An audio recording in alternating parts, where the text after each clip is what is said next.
Breaking news tonight, baby oil so deep at a freak off, it causes 2 slip and falls. Just hold that mental image. This as Diddy bringing a book into court so he can manifest a verdict. Okay, good luck with that. This as Juror 6 gets the boot. Good evening, I'm Nancy Grace. This is Crime Stories. I want to thank you for being with us.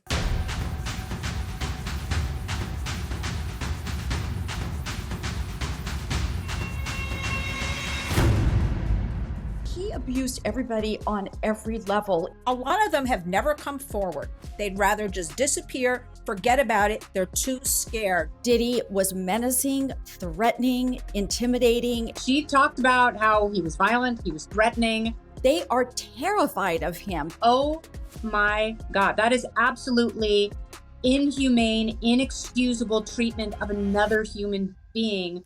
Straight out to the Monaghan Federal Courthouse where Sean Combs, aka Diddy, facing a multi-count federal indictment including RICO and sex trafficking. Standing by outside the courthouse is investigative reporter and host of Tissa Tales on YouTube, Tissa Tales. Tissa, thank you for being with us. A lot happening in court today. Let's just kick it off, pardon the pun, with juror number 6 getting kicked off, booted off the jury. What happened? So we went into the courtroom and it was solemn. Oddly enough, Diddy came in with a smile on his face like he had just won the golden ticket from Willy Wonka. However, that smile disappeared when the judge actually laid out in a very surgical, precise manner exactly why he wasn't getting his dream. However, there was another shock upset where after he dismissed juror number 6, and we'll get into that, he actually said there is a second juror that is up on the line for possible dismissal. And he invited both sides to write a list of questions so they can question the juror and see if the new juror will actually be allowed to stay too. So a lot was going on in the court today. Okay, Tissa Tails, remind us all how many alternates we've got in the hopper. So right now we have officially 5 alternates. It started a classic set, a juror's dozen, and then there were 6 alternates. Now that one man has moved in to the place of juror number 6, there are 5 alternates left. And with this second juror, if there's less, it looks like we might be down to 4 alternates. Tissa Tails, did the court acknowledge who the next juror that may get the boot is? Which juror is it?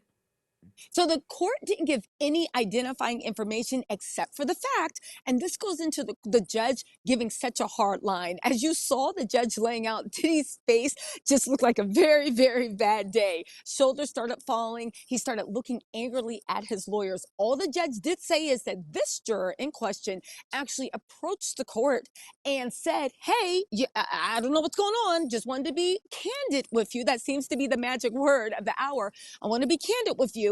And because of that candor, the judge is now taking that to advisement, but they haven't given any identifying information and they are trying to keep this under wraps.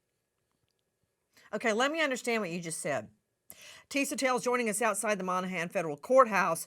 Tissa, number 1, juror 6, gone, out of there, booted. We'll get into why in just a moment. And of course, it's the ground for another motion of mistrial by Sean Combs' defense team. Is it valid? No. But, you never know if you get one wacko appellate judge, what might go wrong with that. That said, now another juror is in jeopardy. Now, are you telling me that the second questionable juror approached the court themselves? Yes, that is what my sources are telling me, that the second juror actually approached the court themselves, showed that candor that everybody is, that's the magic word, showed that candor, and the judge invited both sides to say, listen, write your list of questions for the jurors and for the juror, and later on, we will ask those questions. Again, they're being super tight-lipped. They're probably going to clear the courtroom, but as of now, we were shocked, and Diddy was shocked too that there was a second juror. Literally, when he said the second juror in question, Diddy had a look like what is going on and was looking at his defense team furiously. After that, the jurors hadn't been brought in yet. They were in huddles, just the defense team. The prosecution cool and calm, sitting there, going over their notes on how they're going to destroy Diddy today. And the defense team was in crisis meltdown mode. Okay, hold on just a moment. Joining me at the courthouse is Tissa Tales. Straight out to Sydney Sunray, joining us, Crime Stories investigative reporter, also covering the courthouse. Sydney, have you been able to speculate yet which juror, the second juror in jeopardy, may be? Nancy, we don't know, but it surprises me that Combs was so shocked by this. And that could mean a number of things, but we know that behind bars, he was actively trying to sway the jury a little bit. He's getting all of his kids to participate in these PR campaigns to make him look like a loving father and not the man that the government is making him out to be. Or, again, when you don't know a horse, look at his track record. We know, and Sydney and Tissa, jump in if you need to. We know that apparently Sean Combs has tried to influence witnesses from behind bars and has been reprimanded about that. Would he go so far as to try and contact a juror? Joining me, veteran trial lawyer Troy Sllayton, criminal defense attorney out of LA at Sllayton Lawyers. Troy, that will take the cake. If this juror is approaching the judge saying, somebody contacted me over the weekend, I find it really interesting that this is happening on a Monday, right? What, if anything, happened over the weekend to shake this juror into approaching the bench with a problem? What about it? What else could have happened over the weekend? It could be any number of things, Nancy, and it looks like all the jurors have the fear of God in them because one juror has been dismissed, and if it's found that that juror who was dismissed actually lied during the voir dire process, which is the jury questioning, let the truth come out, that's what the Latin phrase means, Nancy, as you know, then all the jurors could be really fearful and thinking about, geez, did I say anything wrong? Did I make a mistake during voir dire? But this is a great opportunity for the defense to get a mistrial, because if Diddy's attorneys can show that a juror is being dismissed for a racial reason, then they're going to make what's called a Batson motion to get a whole new trial, which would mean that everything that they've seen so far is just a preview. When, if ever, was the last time you checked your home's title? Well, if you're like me, the answer is never. So stop what you're doing and make sure your title is still in your name immediately. Go to HomeTitleLock.com, use promo code Nancy. You also get a free title history report plus a free 14-day trial of their $1 million triple lock protection. Free. That's 24/7 title monitoring, urgent alerts to any changes, and if fraud should happen, they spend up to $1 million to fix it. Go to HomeTitleLock.com now. Use promo code Nancy. This is what we're hearing. We are hearing that this juror, I'm calling it juror, the second juror, okay? Juror 6 is gone. That's over with. And we're going to go into why, because now it's an issue for a mistrial, right? Is it valid? That's right. No, it's not valid. The judge did the right thing. And I think even you, Troy Slayton, are going to agree with me on this. But that's it. And remember, keeping in mind, Troy, as you know already, you're a veteran trial lawyer, the appellate team is going to be a completely different team than the trial lawyers. Typically, that's true, right? One of the reasons, and the trial lawyers know this, is because the appellate team, if there's a conviction, it's going to be appealed, of course. The appellate team will claim, right or wrong, that the trial lawyers were ineffective, that they did this wrong, they did that wrong. And that is SOP, standard operating procedure. Every defense attorney knows if there's a conviction, they're going to be accused of ineffective assistance of counsel on appeal. Why? They're willing to undergo that to help their client get a reversal. It's part of the fee, let me just say. So my point is, a new appellate team would be handling this on appeal, so they can attack the trial team saying, they should have let this juror be thrown off. This wasn't right. We demand a new trial. Now, as to juror number 2, Troy, listen to this. This is what I'm learning. Let me say the second juror. All right, I don't know the juror number attached to the juror. The juror approached the judge. The judge has asked to see the juror's phone. The phone was handed over and is going to be examined. We understand the second questionable juror was questioned over a conversation he may have had with a colleague. Okay, let's interpret that because, Troy, have you ever run out of alternates? I have not, and the reason is I typically would pick at least 6 alternates for a trial. But for a long-lasting trial that's going to be over 3 weeks, you need a stable of alternates because anything could go wrong. I have had jurors drop out. Have you?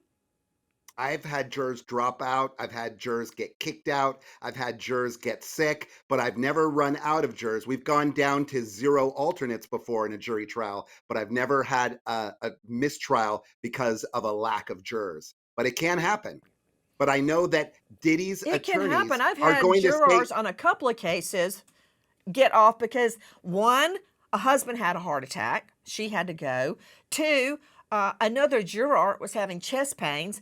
They had to go. And something about child care. It wasn't critical, but the woman was so upset about not sure if she had child care for the next day. I didn't think she could focus, and I really liked her. But she was so distracted and upset about her child care situation, we cut her loose. Those are just the ones I remember off the top of my head. And I don't like going to an alternate because I like my 12 that I picked. But you got to do what you got to do. But here, I think they should have had more than 6 alternates. But that said, this is where we are right now. And to Dr. Bethany Marshall joining us, renowned psychoanalyst out of the Beverly Hills jurisdiction, author of Deal Breakers. You can see her now on Peacock and find her at drbethanymarshall.com. Dr. Bethany, here's the thing. Did you hear Tissa Tales? You know what? Let me go back for a refresher. Then I'll tee it up for you again, Bethany. Tissa Tales, you stated that in the midst of juror number 6 potentially getting kicked off, Sean Combs came into the courtroom looking all happy? Happy, ecstatic. There were smiles everywhere. And I literally said, what are they telling Diddy? Because even though yourself and a lot of legal professionals are saying there is no way in hell a mistrial is happening, he always seemed happy. But today he was almost on his tippy toes floating into court with an air of happiness. Again, he had, I think, 2 motions for a mistrial. He had the juror number 6. I think he thought he had the deck stacked. But again, justice is the house that he's playing against. And they literally had, they call it blackjack. So it was a lot going on, but I've never seen somebody that happy for motions that were just on smoke and air. It was very odd to see. Yeah, especially when the motions are against him. The tide is against him on these motions. So Dr. Bethany, he's happy. Why? Does he know something we don't know? I would not put it past him strictly based on the fact that we believe he was trying to dissuade witnesses from coming forward. And we know that for a fact. Do you think that anybody has gotten to a juror? Well, Nancy, he's manifesting a not guilty verdict. So of course he's happy because his prayers have worked. I mean, seriously, P. Diddy has such a vast network. We would have to have an org chart to try to figure out who he's gotten in touch with. It's probably multiple people. But, Nancy, 2 words come to mind. Becky Hill. Remember that? The Colton County clerk who wrote a book about the Murdaugh trial. And then after she wrote the book, she realized she could get in trouble for it. So there's also the possibility that juror number 2 realized that he or she had done things that they would get in trouble for if it came to light. So they had to turn themselves in after juror number 6 was dismissed. So Sydney Sumner joining us, Crime Stories investigative reporter. Juror 6 was booted because he lives outside the jurisdiction. That is reversible error. For instance, let's just pretend you, Sydney, are being tried for murder. We can't fly somebody in from Utah to be on your jury. That is the law. The jurors must reside in the jurisdiction where the case is being tried. Get it? Now, if it's a state case, such as, murder, rape, child molestation, the juror must come from that county. In a federal trial, this is a district. It encompasses several counties within the district, the federal district. However, that's in New York. This juror is residing in New Jersey. That is not in the jurisdiction. Is that right, Sydney? Is that why the juror was booted? That's exactly why the juror was booted, Nancy. But further than that, he also was not candid, again, that word of the day, when he was questioned and pressed on this issue. So he first answered that he lived in the Bronx and he lived there with his aunt and occasionally spent time in New Jersey with his girlfriend and his daughter. Then when he was casually talking about this with court staff, he was like, oh, actually, I really live in New Jersey. I don't spend that much time in the Bronx. And when he was questioned by the judge later, he said, oh, no. I wasn't telling the truth when I said that. So he flips back and forth on his answers pretty frequently. And he did admit in his initial questioning that he was a fan of 90s hip hop. So the judge was led to believe that this juror had a reason to want to stay on this jury. And the issue of his actual residence became lesser to the fact that he lied about it multiple times. The court learned today that juror number 6 was less than truthful about his address when the jury was impaneled. While the juror answered truthfully that he lived in the Bronx on his original questionnaire, in the last 2 weeks he moved out of the court's jurisdiction. The juror brought up his move in friendly conversation with court staff, but they later realized the possible ramifications of his admission and reported it. The judge initially believed the juror may have had a perfectly innocent explanation for the lapse in judgment, but at the end of the court day, ultimately decided to dismiss the juror. Joining us now outside the Monahan Courthouse in downtown Manhattan, Lauren Conland, star of Pop Crime TV on YouTube. Lauren, thank you for being with us. Lauren, I understand that there was so much baby oil at a freak-off. We have already heard about 2 slip and falls. Listen, Lauren. Jonathan Perez is Sean Combs' 4th assistant to take the stand with immunity. Perez testifies that he worked directly under Christina Coram, who instructed him on setting up king nights, which Coram described as Combs' private time with a woman.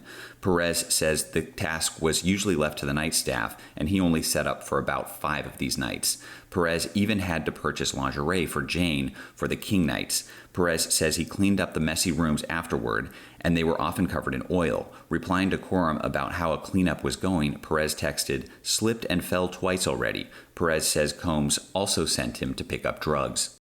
Okay, objection. Ew. What happened? The guys had 2 slip and falls and all the oil? Yes, unfortunately, that is what we saw in evidence when we saw these text messages between Christina Coram and Jonathan Perez, one of Diddy's assistants. We also saw a text message from Christina Coram to Jane, actually, stating that the rooms that she and Diddy would use, there always would be extra damage charges because they were all white and more oil spilled than normal. So it's been a bit stomach-turning, Nancy. Please join us on our mission to find missing people, especially children, to solve unsolved homicides. If you're on the go, catch us on your favorite podcast app where you can get all of our content where we, in our own way, seek justice. Joining us now outside the Monahan Courthouse is Tissa Tales. Tissa, I understand that Sean Combs has been, first of all, he tried the Bible. Okay, then I guess his lawyers told him, that's not a good idea. You need to stop that right now. Reading the Bible in front of the jury. Now, if he had any history of ever going to church or reading the Bible in the past, it might not have been a bad move. But using the Bible as a prop, I'm surprised he wasn't struck by a bolt of lightning. That said, now he's got a new book he's bringing into court, The Magic of Believing. Now, if I'm right, that's all about manifesting your truth, like manifesting a not guilty. Is this real? It is actually real. He has some sort of manifestation book, but again, with each week, at this point, I think he's going to bring in a guide to the dark arts from Hogwarts if we let him keep going. He is sliding down the walls. And the thing is, he keeps trying to bring in these props. To me, the Bible, perfect prop for him, okay? Like you said, you're about to have thunder and lightning in the courtroom. Now he's all about manifesting. He's trying to remind us of the brainwashing he gave the nation for the last 10 years and bring that in. But at this point, it's turned into a joke, which makes me believe how much is the legal team actually monitoring social media, because this has turned into a joke. Again, what is he going to bring in? What is he going to bring in next? How to make friends and win enemies? I mean, no one really knows what's going on. So again, Diddy is trying his best to turn this into a circus, but the judge has a firm hold on the courtroom and he's letting it know this is going to be above board. So he's struggling. He's definitely struggling. Sean Combs in the courtroom manifesting a not guilty verdict. Listen. Is Sean Diddy Combs trying to manifest a not guilty verdict? The music mogul has been spotted carrying a self-help book, The Magic of Believing, back and forth to court. Legal experts say it isn't uncommon for defendants to turn to some sort of coping mechanism during lengthy and stressful trials, and Combs' book of choice is used by many for mental fortitude in challenging situations. Dr. Bethany, manifesting. For those of us that aren't really familiar with that, could you explain what it is? Is it like, wish it and it comes true? Like I Dream of Jeannie?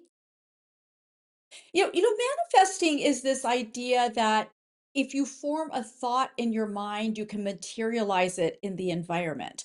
So let's say you want to be an actress, you meditate and you imagine yourself being in front of the camera, being happy, enjoying being, getting your next Oscar.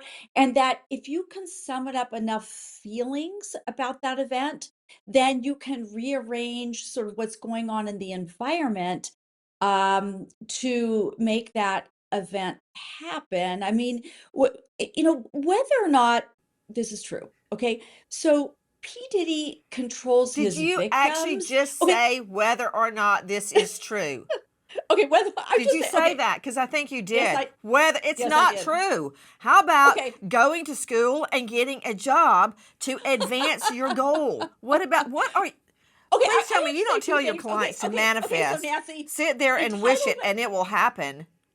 Okay. So just like P. Diddy tries to control his victims, I think he's trying to control God. I mean, it's like he's trying to go to the universe Can and you, get his wishes met. Bethany, please, unless we really need to drag God into this, let's please leave her out of it. Just first of all, you evaded the question. Do you tell your clients to manifest? I do not, but many of my Beverly Hills clients come in with a goal they're trying to manifest. So I try to turn it into real life, actualization, meaning acting on their own behalf to reach the goal. Nancy, Okay, the now you're definition. losing me. You're totally losing me in all the words, words. Okay, thank goodness you don't tell your clients to manifest. Okay, Lynn Shaw joining me, founder, director, Lynn's Warriors, a nonprofit, which means a lot. She's not in it for the money, dedicated to ending sex exploitation and trafficking of women and girls. I bet they wish, the victims, that they could manifest this thing never happened, that they were not, according to the state, they were, and videoed, and then blackmailed with the videos. I left out the part. And Yeah, Nancy. Well, I have news for everybody because I manifest with victims and survivors of sex trafficking, abuse. I actually tell them, think positive thoughts, stay in this lane with positivity, think how you want it to look. So I'm manifesting left and right all over New York City and across our country.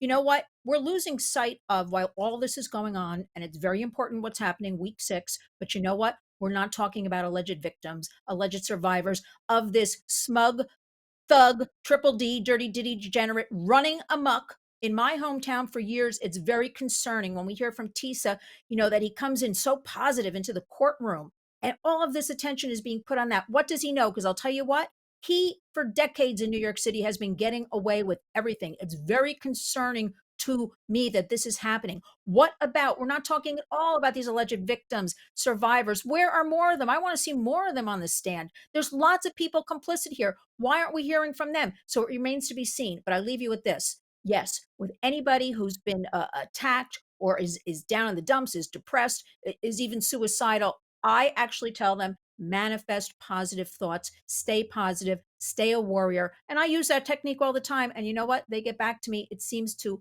always help them a little bit. So that's a little bit of positivity there. But as far as Triple D, Dirty Diddy Degenerate, we don't care at all about him and his manifestations and his Bibles. It's disgusting, and he's going down. Let me speak to someone in law enforcement that maybe I can understand what they're saying. Jonathan Gilliam is joining me, former Navy SEAL. Let's start with that.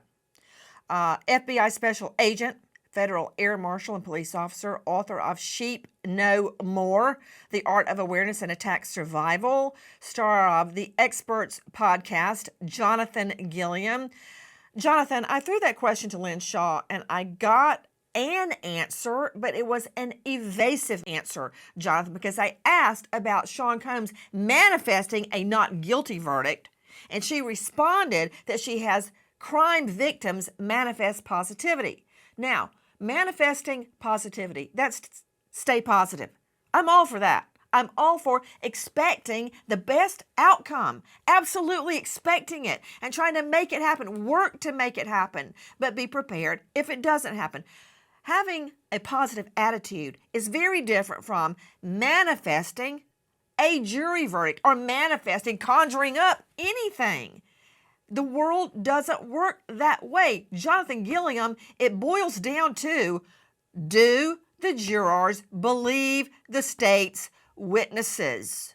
The state's witnesses all underwent severe cross-examination. I'd like to hear you, out of all your years of taking cases to juries, tell me if you think the state has corroborated the victims well enough so far. I don't think so. I'll tell you something, Nancy. From the very beginning of this and going back and looking at the way this case has gone forward, I think that when you look at what the prosecution is trying to prove, and you look at how the witnesses come in and what they've testified to, it doesn't meet so far the threshold on a lot of the charges that they've brought up. And then when you I look need at you to this be jury, specific. well, that's what Gilliam? I'm getting to. When you look at the What do jury you mean pool, a lot of the charges have not been proven?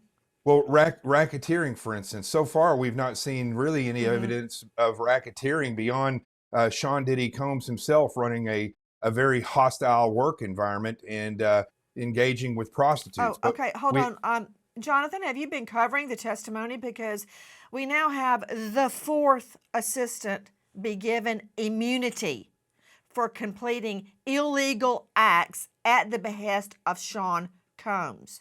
So when your employees are told by you to perform criminal acts to further a crime, that is RICO.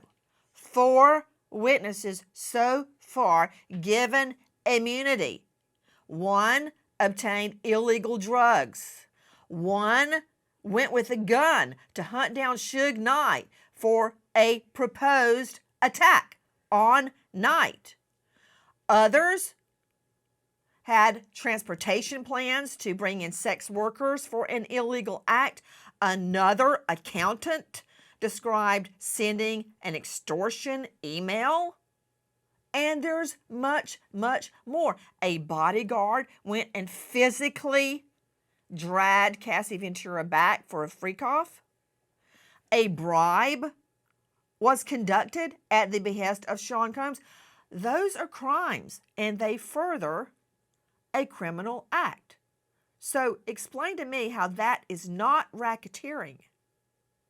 Well, so typically, when we look at the mafia and how racketeering has been used, it's by people who are not coerced into doing these things.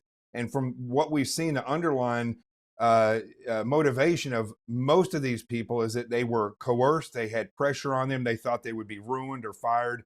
When they're making a tremendous amount of money, that pressure is on you also through the abuse.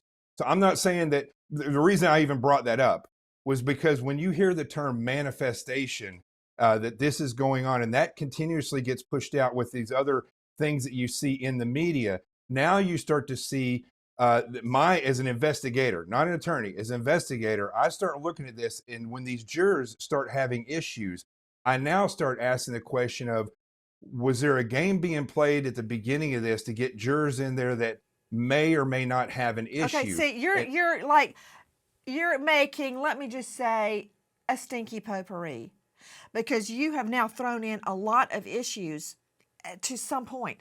My question to you is, why do you say racketeering has not been proven? And you said because it's usually used for the mob.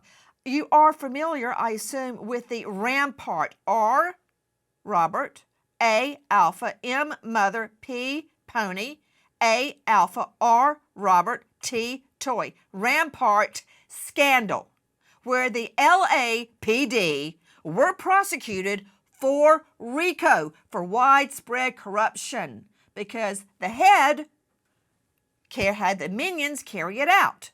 So you don't have to be the mob to be the subject of a RICO prosecution. Right, and that's so not to what say, I'm well, saying. they're not the mob. That's not an excuse. No. But what I'm saying, Nancy, is I'm trying to show the totality of circumstances of how the coercion was typically used to get people to do things that were violent or things that were nefarious in nature, such as moving prostitutes around. They were paid. And how that relates to this. They were paid. The coercion, coming in with the Bible, playing these pressure games in front of the jurors. That has nothing to do with RICO. That's theatrics. Agree. It's a game. You are the pipe. That's my new name for you, pipe. He looked like he was strung out, looked like a head. Or should I call you CP? Gray gums, shaky hands, disgusting and decayed. I love you, baby. You're my crack pipe. My husband called me a crack pipe. He would be in his own Dateline special. More antics in the courtroom. We are at the Monahan Federal Courthouse bringing you the latest of today in the case against Sean Combs, a.k.a. Diddy. Straight out to Sydney Sumner, there was a surprise guest gracing the courtroom. Guess who? Listen. I spent like all the money for the commercial on these new teeth. Once again, I had to shoot it on the iPhone. Go to Yeezy.com. That from the official Yeezy page. Okay, Sydney Sumner, what does Kanye and his $1 million titanium teeth drool have to do with Sean Combs? Well, Nancy, Kanye West has been one of the only public supporters of Diddy throughout this thing. And it's interesting because they weren't really close before this. Sean Combs and Kanye West kind of had a falling out over Kanye's White Lives Matter t-shirt line. And they hadn't really been close since then. But now that Sean Combs is behind bars, Kanye West has apparently been reaching out to his sons and offering support. And we saw that devolve from pushing Sean John merchandise on his website to selling swastika t-shirts on his website in this tirade that kind of unfolded during Super Bowl week. Oh, yes. Let's take a look at the swastika t-shirt brouhaha. Within an hour of West's Super Bowl ad airing on TV, the only item available in his shop is a $20 short-sleeve white t-shirt with a swastika on it. The shirt is named HHO1. Many believe the letters stand for Heil Hitler. Critics and fans alike are absolutely horrified. Shopify, the site's host, suspends Yeezy's account within 24 hours. The site now reading, "This shop is not available." So Sydney Sumner joining us, Crime Stories investigative reporter on the Sean Combs trial. Sydney, how is bringing Kanye West to the trial helping anything for the defense? Wait, he did come for the defense, right? The state didn't bring him in as an ambush, did they? No, Nancy. Kanye answered a few reporters as he walked into the courthouse saying he was just there to support Sean Combs and his children. Kanye sat in an overflow room with Christian Combs for just a few minutes, not even an hour, to just show his support for Sean Combs, apparently. But Kanye is a huge fan of drama. He creates drama nearly everywhere he goes. So a lot of people are feeling like maybe he did this for more selfish reasons than he claimed. Wow. Dr. Bethany Marshall, can you imagine putting your own financial interest, a pecuniary interest, before that of your longtime friend? So how does it help to bring in a Hitler sympathizer for your case? How does that help anything? Well, I guess the saying is there's no such thing as bad publicity. I think Kanye did a flyby, meaning he just wanted to be seen walking into the courtroom, being sympathetic towards P. Diddy's son, like he's like a paternal figure of some sort, and that he's supporting P. Diddy's enterprise. I mean, who knows? In his mind, he may feel that P. Diddy is going down and he'll take over his whole market in terms of selling albums or records or whatever. So, I think that we have to pick our friends carefully. I love the term frenemy, is when your friend is actually your enemy. And in this case, it's really unsure. I'm unsure what Kanye West's motivations really are. Back to Troy Sllayton joining us, veteran trial lawyer out of LA. Troy Sllayton, I mean, with friends like this, why would they bring Kanye to court? A known Hitler sympathizer. I don't think Diddy's defense team had anything to do with this. I think Kanye did this on his own because he's selling free Diddy merchandise. If I was Diddy's defense team, I'm not calling in Kanye West with his swastikas and his Heil Hitler merchandise. Absolutely not. I think Kanye did this absolutely on his own because he's trying to sell merch. He's trying to make money off all the free publicity surrounding this trial. Troy Sllayton, it cannot help Sean Combs.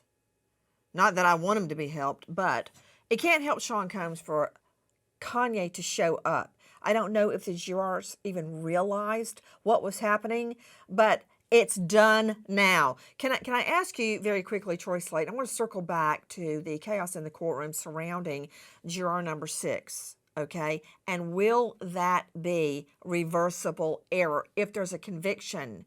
Could you explain why, whether he's black, white, purple, or green, that juror had to go? Well, I understand why the judge dismissed them, but I also understand why it's going to be fertile ground for appeal, because there's this little thing in this country called the Constitution. And the Equal Protection Clause of the 14th Amendment says everybody has to be treated equal. And how that applies to this trial is that you can't dismiss somebody because of their race. You can't. And so if the jurors, Sllayton, if the prosecutor, Sllayton, yes, Nancy, hold on. if the prosecutors, We all got rid of him that because of his color. We all accept that a juror cannot be thrown off or thrown out of the voir dire process because of their race. Batson v. Kentucky, it's an age-old case, right? We all know that. This juror was placed on the jury. He was not deselected because of his race. But, Troy, he stated he doesn't live in the jurisdiction. He can't be on the jury. You can't waive somebody. You can't waive that constitutional right. They didn't even give him a chance to explain, Nancy. They kicked him out. He gave inconsistent answers. At one point, he said he lived in New Jersey. The other point, he said he lived in the Bronx. So it's not clear exactly where he lived or if he moved during the trial. Okay, let's get some clarification very quickly. Sydney Sumner, what exactly did he say? Please school Troy Sllayton. Nancy, the judge said that the issue of race could not outweigh the fact that this juror was possibly lying or trying to stay on this panel. The juror was very unclear and whether or not he actually resided in New Jersey or if he resided in the Bronx full time. And that inconsistency led the judge to believe that this juror was not being truthful because he wanted to stay on the panel. And the juror should not be that invested in the case unless he had some kind of bias toward it. So the judge said, I'm sorry, but what were his words exactly, Sydney? Where did he say he lived? Well, at first on his jury questionnaire, this juror answered that he lived in the Bronx with his aunt. Then, in casual conversation with court staff, he was talking about living in New Jersey with his girlfriend and his daughter. So when it came back again, he told the judge, no, I spend most of my time in the Bronx. So we have this constant inconsistency of, well, you said this, now you said that, now you said this again, so I don't understand what is the truth here. And at that point, he just could not be trusted. So he gave conflicting answers about where he lived. And isn't it true, Sydney Sumner, he was given the opportunity to explain himself. He was called into questioning by the judge with the lawyers present. Yes, that's absolutely correct. So he was given a chance to explain himself and say, I just didn't think about what I was saying when I answered this jury questionnaire. And no, he tried to correct himself, making that the third inconsistent statement that he made to the court. Troy Sllayton joining me, veteran trial lawyer out of the LA jurisdiction. Troy, under our Constitution, at trial, you are not allowed to waive constitutional rights, such as a right to a lawyer, okay, a right to cross-examination, all of these under the Sixth Amendment. You cannot waive a jury of your peers unless you go with a bench trial. So here, even if the state had gone along with it, that the defense wanted to keep this juror, I think because he is a Sean Combs empathizer, on appeal, that is a reversible error. A new set of lawyers, as I explained at the top of our show, a new set of appellate lawyers will say, well, you can't waive the right to jurors from your jurisdiction. That's reversible on appeal. Troy? That's why Diddy's attorneys were so upset. They thought that this person was a sympathetic, potentially juror for them. Instead of he was an African-American juror, and they're bringing in a Caucasian juror from Westchester, which is a much more conservative area of New York. This person was a corrections officer. The person who was dismissed was a corrections officer who said he enjoyed hip hop and rap from the early 90s and that he enjoyed Diddy's music. What does that have to do with the Constitution? Nothing. It has to do with whether or not the juror is being dismissed because of a discriminatory possible effect of dismissing. He gave conflicting answers about where he lived. You cannot have jurors on your jury that do not live in the jurisdiction. It's an immediate reversal. Just because there's a conflict doesn't mean that he was lying. Just because he said one thing to court staff, not under oath, that doesn't mean that he was lying when he was under oath during the voir dire process or when he was speaking to the court.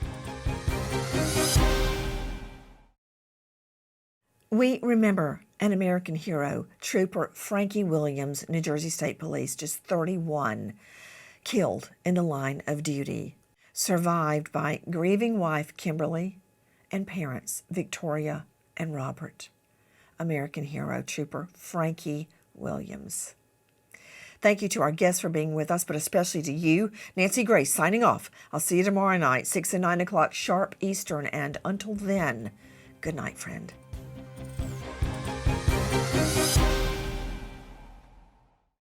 Please join us on our mission to find missing people, especially children, to solve unsolved homicides. If you're on the go, catch us on your favorite podcast app where you can get all of our content where we, in our own way, seek justice.